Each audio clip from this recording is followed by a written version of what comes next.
Welcome back, everyone, to another episode of HR Tech Chat, the podcast where we explore the latest trends and strategies in human resources and workplace technology. I'm your host, Jennifer, and today we have our special guest returning again to the show, Pamela, an HR expert with years of experience. Welcome, Pamela. Oh, thanks so much. It's so good to be back. We have such great fun with these and start a great conversation in the market. So I'm just thrilled to be here again. Yes. And today we have a pressing topic to discuss. A recent Gallup research report that a staggering 59% of the workforce is quietly quitting their jobs. So I guess we're not done with this. And Pamela, I'd love to dive in today to what can we do as HR professionals and employers to activate these employees? I think it's a great place to start is let's start at the context of everything going on around the quiet quitters.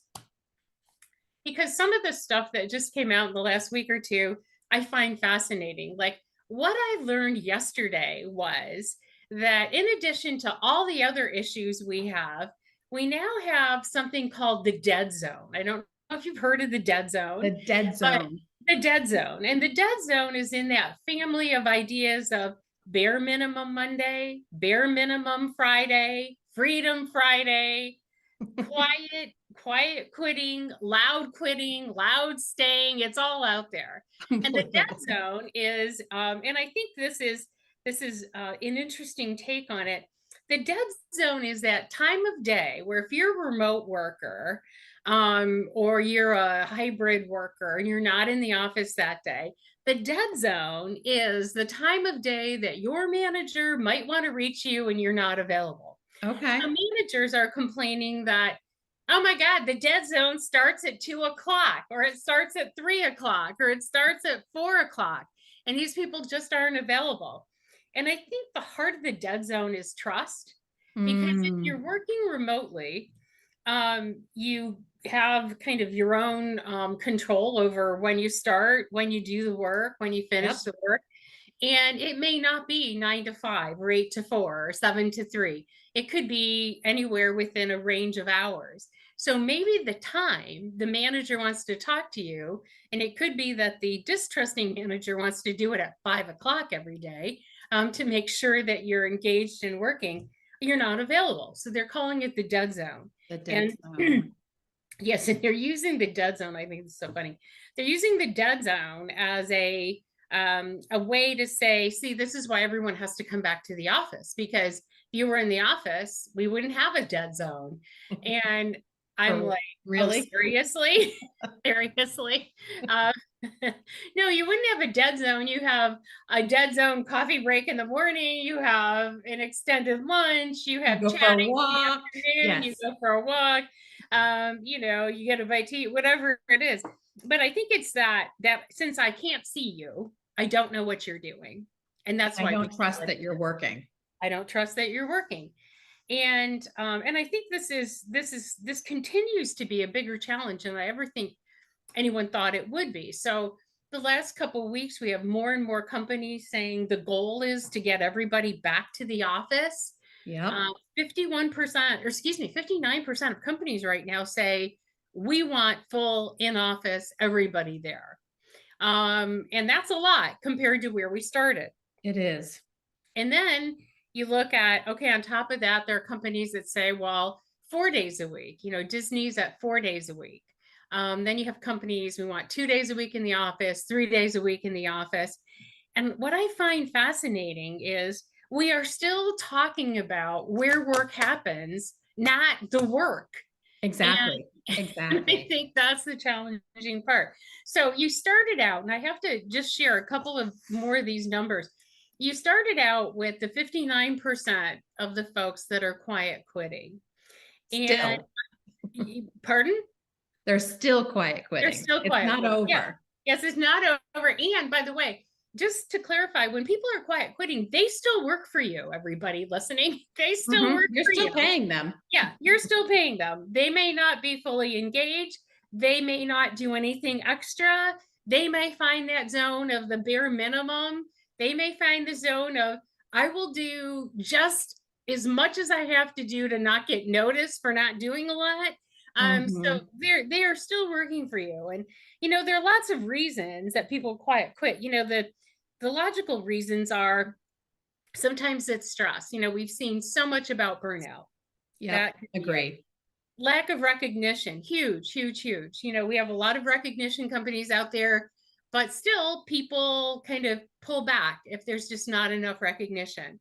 We have career growth. There's just no opportunity to grow when people know it. And when they get stuck and they feel stuck, they don't feel like giving extra. And then we have not enough engagement, not enough connection, not enough ways for the person to personally feel connected to the work. And I think that's a big challenge. But think about this. So you've got your 59% of quiet quitters, okay? Yep. And let's assume we're going for 100% here. So you have 59%. Then Gallup says in the same study that you have 18% of the people that are loud quitting. Now, loud What is quitting that? is, oh, this is so funny. So loud quitting are the people that are, Gallup would say, that are destroying value, that they're disengaged in such a way that they're destroying value.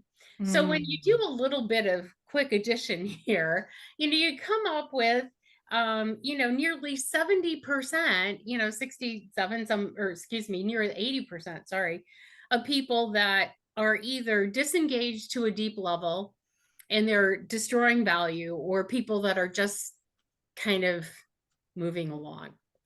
And so it's not a surprise when you then read the economics of what's going on. And in the economics of going on, what is everybody talking about? We see a decline in productivity. And some people are mystified as to why that is. Well, to your point, if 59% of the people are just like chugging along, you can see why that is. I love old movies. I love watching old movies. And there's a Tom Hanks movie that he did with, oh my God, I'm going to blank on who he did this with. But essentially, it's called Joe versus the Volcano. I don't know if you ever saw this movie. I remember that. It's Yes. a great movie. It's a great people. I mean, it's not going to win an Academy Award for any deep message, but it was a great, fun movie. Well, one of the things that happens is Joe is one of the 59% of the quiet quitters. And every time he goes into this just really gray, drab company, this music comes on. It's like do dee do do dee do, and you see him like marching through the day, and you see everybody like do dee do, or be like working with a whole company of Eeyores, and and I can tell you, having been in a number of companies over the years, working for Oracle and seeing customers, working for other companies and seeing customers, there are some companies that are really alive and really energetic, and Yeah. there are some who are not. Or And when do, you have, and when do. Dodie, yes, and so that's something I think we're contending with. And it was this morning I found the latest labor report that came out from Burning Glass Institute. Yeah. And Gad Levanon wrote this report. It's really fabulous. And I will admit here first, I am a Gad fan. I have been for years. I love his thinking. I love his writing. But he talked about this decline in productivity and he gave it a name. And I love this name. He said it is the ambition recession. Isn't that great? That's The it. That's it. We are That's in the it. middle of an ambition recession. Yes. So what is it? COVID drove us to this Yeah, yes. ambition However recession. we got here, we're here. And some people say it's COVID, some people say we never quite recovered in the same way. And I think if you had an expectation that we were here and we had COVID and it looked like everything it looked like, and now we're through COVID, if you had an expectation that the other end of COVID would be we go back to where we started from, that was never going to happen. No. And it's not happening. We see that it's not happening. But when he talks about low labor productivity, he had a great explanation for it, which he said, you have low labor productivity, but people still need to get the same amount of work done.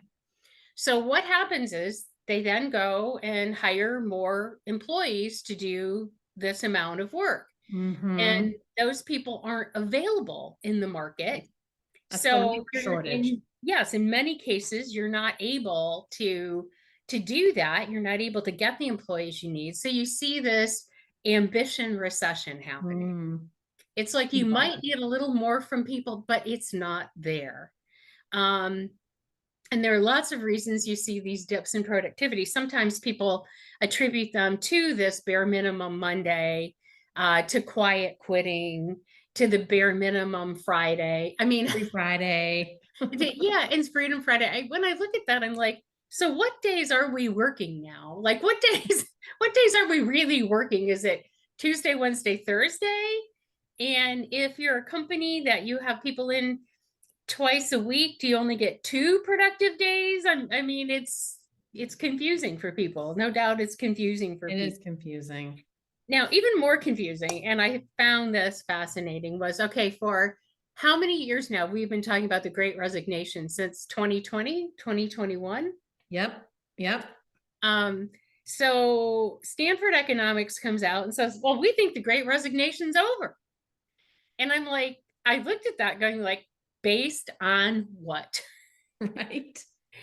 And people so aren't quitting anymore because they're afraid of not being able to get a new job. Maybe that's some of what people are saying, but that's actually not true in reality.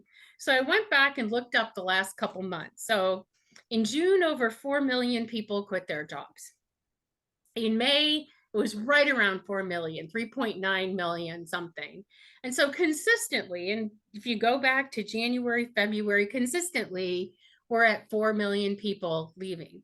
So how is it that you declare the Great Resignation? Yeah, how do you do it with that, with those numbers? I don't know, but I have another idea. If the Great Resignation is over, then I think we are in the period of the great I want something more. I think we're in the period of the great I want to make a difference. I think we're in a period of the great I need to be more connected to the work. Yeah. And I think all of those things are going on, and particularly the connection to the work. I mean, there are managers that are asked, like, well, why is it if we have remote work that people don't work as hard? I mean, they have this conception people don't work as hard. I don't think it's about working as hard. I think people don't feel connected to the work. They don't know how to connect to the work in a different way. We haven't, in large measure, we haven't become agile into where we work, how we work, when we work, and we've not made that seamless for people. So I think that's a challenge. And so it's not about, the Great Resignation being over. It's about, we are still going to see these trends until we fix the connection between the individual and the work itself. Yeah, so that comes back to like, how do we activate people? I have a great idea. I've been thinking about this, and I think that there are great technology applications to this as well. So one of the companies I'd read about and gotten to know over the years is a company called Pro Habits, and Tim Bristow is their chief operating officer. Tim is as much as I'm a Gad fan, I'm a Tim fan as well. Yeah. Tim's and great. They have Tim is great, and they have something called the People Activation Platform. And so think about, you're a manager. I don't think I'm getting the level of productivity, the level of work. Well, you're not getting that because people aren't connected to the work.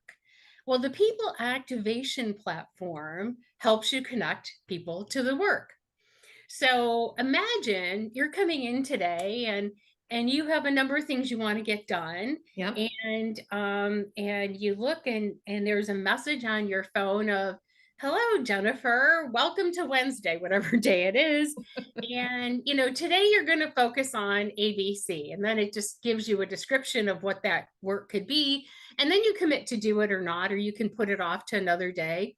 And then give you suggestions as to how to go about doing that. Then at the end of the day, you say what you did. And these things go Mm. on day after day after day. At the end of the week, you can actually see what you delivered and how you were connected to the work. And if you were a manager, you could see everybody's connection to the work. And the companies that have used this have turned around productivity. They have lowered safety costs in Mm. manufacturing. They have increased customer engagement, increased employee engagement. And so that activation platform does exactly what it says it does. It gets people more connected to the work and delivering higher productivity and higher quality work. And I think, you think about how can tech be a solution. That's just one piece of how you can do this. And Yeah. I think people should take a look at that. The Um, other thing that I love about that, Pamela, is that it brings visibility to the work that you're doing. yes, yes. I think about that dead zone that you were talking about, and a platform like Pro Habits would show your manager what you're working on and what you're accomplishing. Yes. And if you're a manager that doesn't want a dead zone, then one of the goals that comes up is today I'm not going to have a dead zone. Yeah. If you really want to do that. But you're right, it shows what's happening. And that gets at the trust issue. It gets at the productivity issue. It gets at the ambition recession issue. I may use that 3 or 4 more times because I like I it know. so much. That's a good one. It's a And good just one. this activation, it just gives people the purpose and the connection. How good does it feel to check something off your to-do list? I know. Sometimes I make lists to make lists so I can check the things off. Me too. And it's not that I don't think I'm going to get it done, but what I think is that if I write it down, I'll for sure do it and I'll check it off my list. Yeah. And that helps. And The it feels other good. Oh God, yes, it does feel good. The other thing I wanted to explore a little bit with you, because I want to go back to, I don't think the issue is where we're working. We're still trying to solve for, should people show up 5 days a week or 4 days a week or 3 days a week? Why are we solving for place when we ought to be solving for the quality of the work Yeah. and the quality of the experience? As we were talking recently, and maybe I'm Pollyannish about this, but, and I could be, but I believe within each individual, there is a place and experience that gets activated when you are fully engaged in your work, when you're fully activated in your work. Sometimes years ago, there was a researcher at the University of Chicago that talked about flow, and there's a book called Flow. It's about how do Mhm. you get into that place? And he describes this experience where, have you ever been working and you lost track of time? You're so engaged in the work, you lost track of time. That happens to me. Yeah, me too. It's like, oh my God, what time is it? And it's because I was really involved, engaged, and wanted to produce a great piece of work. I think people still have that. They still have Yes. I can get into the flow of work. And I think we ought to be talking about that conversation, not where we're sitting. And if you think where you're sitting solves the excitement about work problem, you're solving the wrong thing. Yeah. You're going after the wrong thing. Because I think the excitement of work, the flow of work, the making a contribution at work starts with you and me and everyone involved in the work are connecting about it. And that's where the activation platform, I think, comes in. But Yeah. I know we get short on time here sometimes, but I want to tell you another story. Too.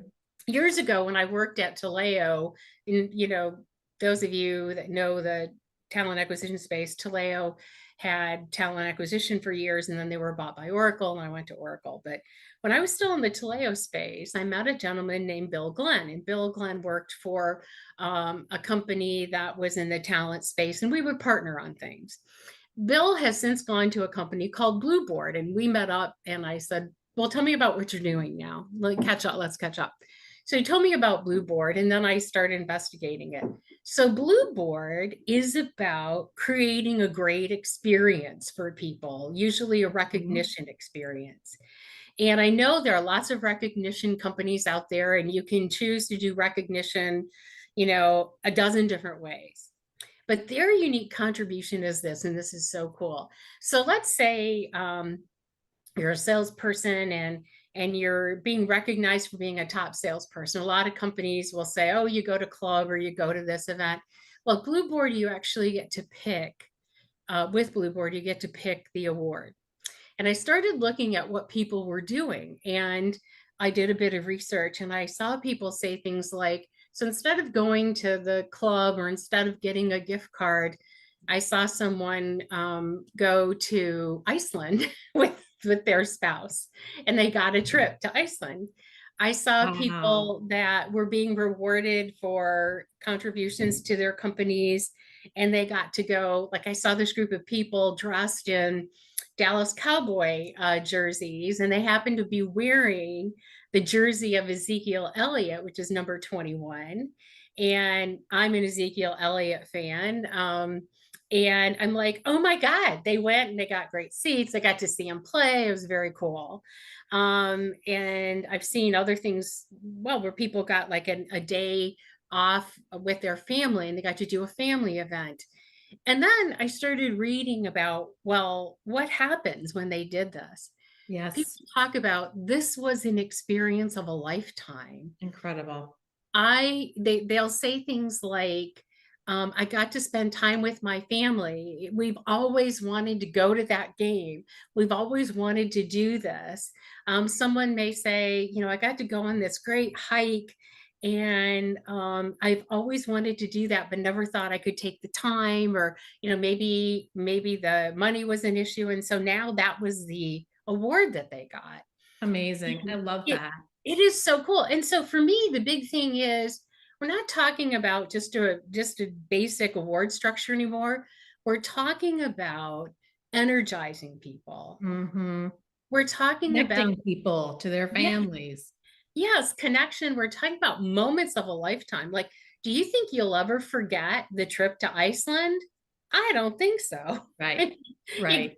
talk about Northern Lights, you were in the Northern Lights, I don't know if Northern Lights are in Iceland. I think they're over Canada. But anyway, I'm I going to think work they on were visiting lots of states. yeah, you're visiting lots of great places. I have to work on geography a little bit for our next podcast.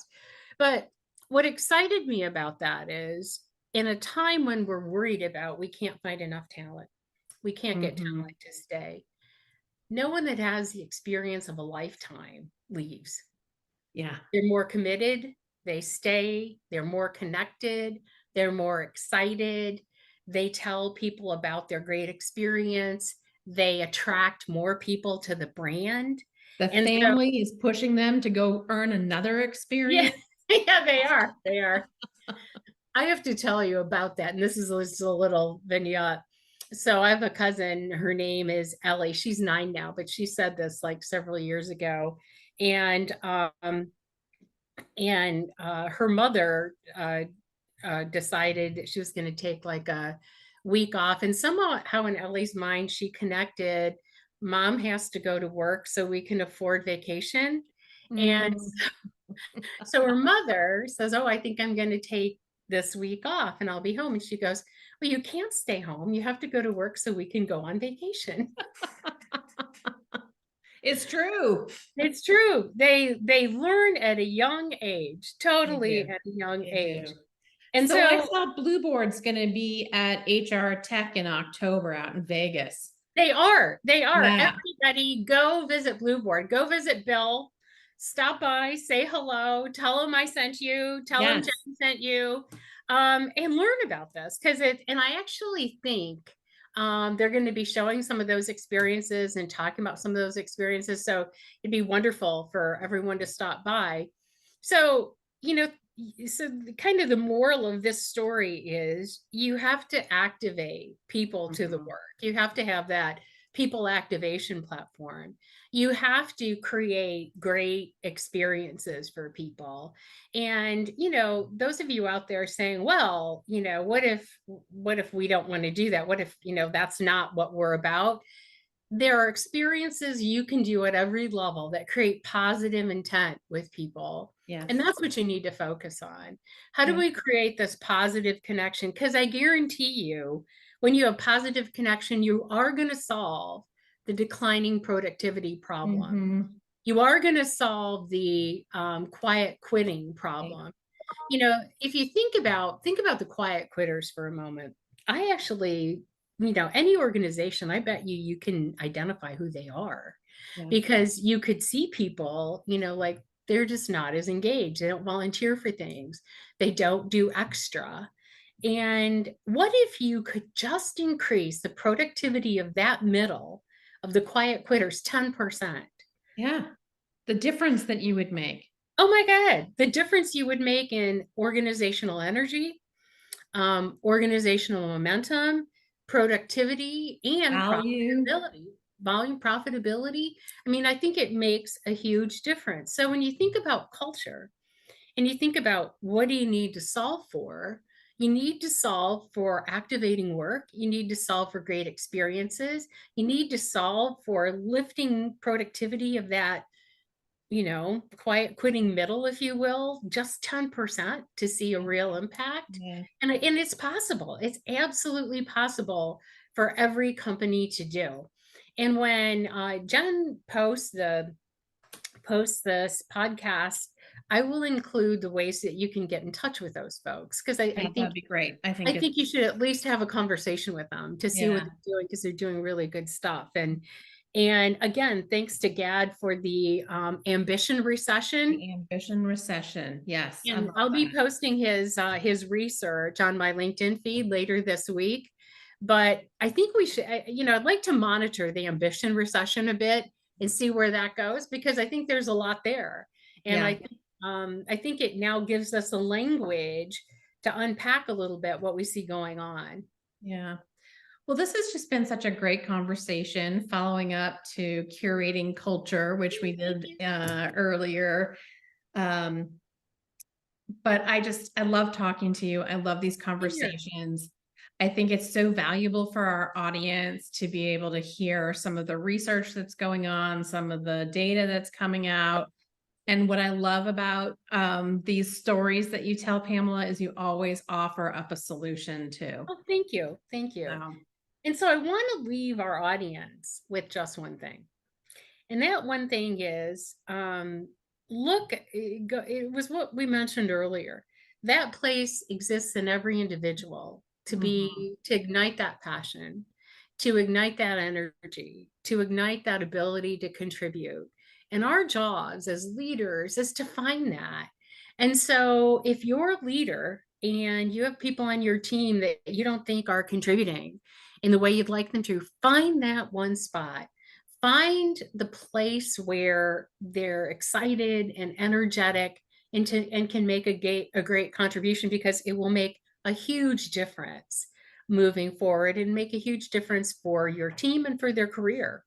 And it's within each and every one of us. It is. It is. I know that sounds kind of schmaltzy, but it's true. It's true. I believe it's there. I've seen people excited about work and seen people not excited. Guess which one is more fun? Exactly. I think we know. Yeah, I think we know. As always, my friend, it's been my honor to chat with you, and we hope to see you all again soon. Yeah, we'll be back again next month. Thank you. Okay, good. Thanks. Bye-bye.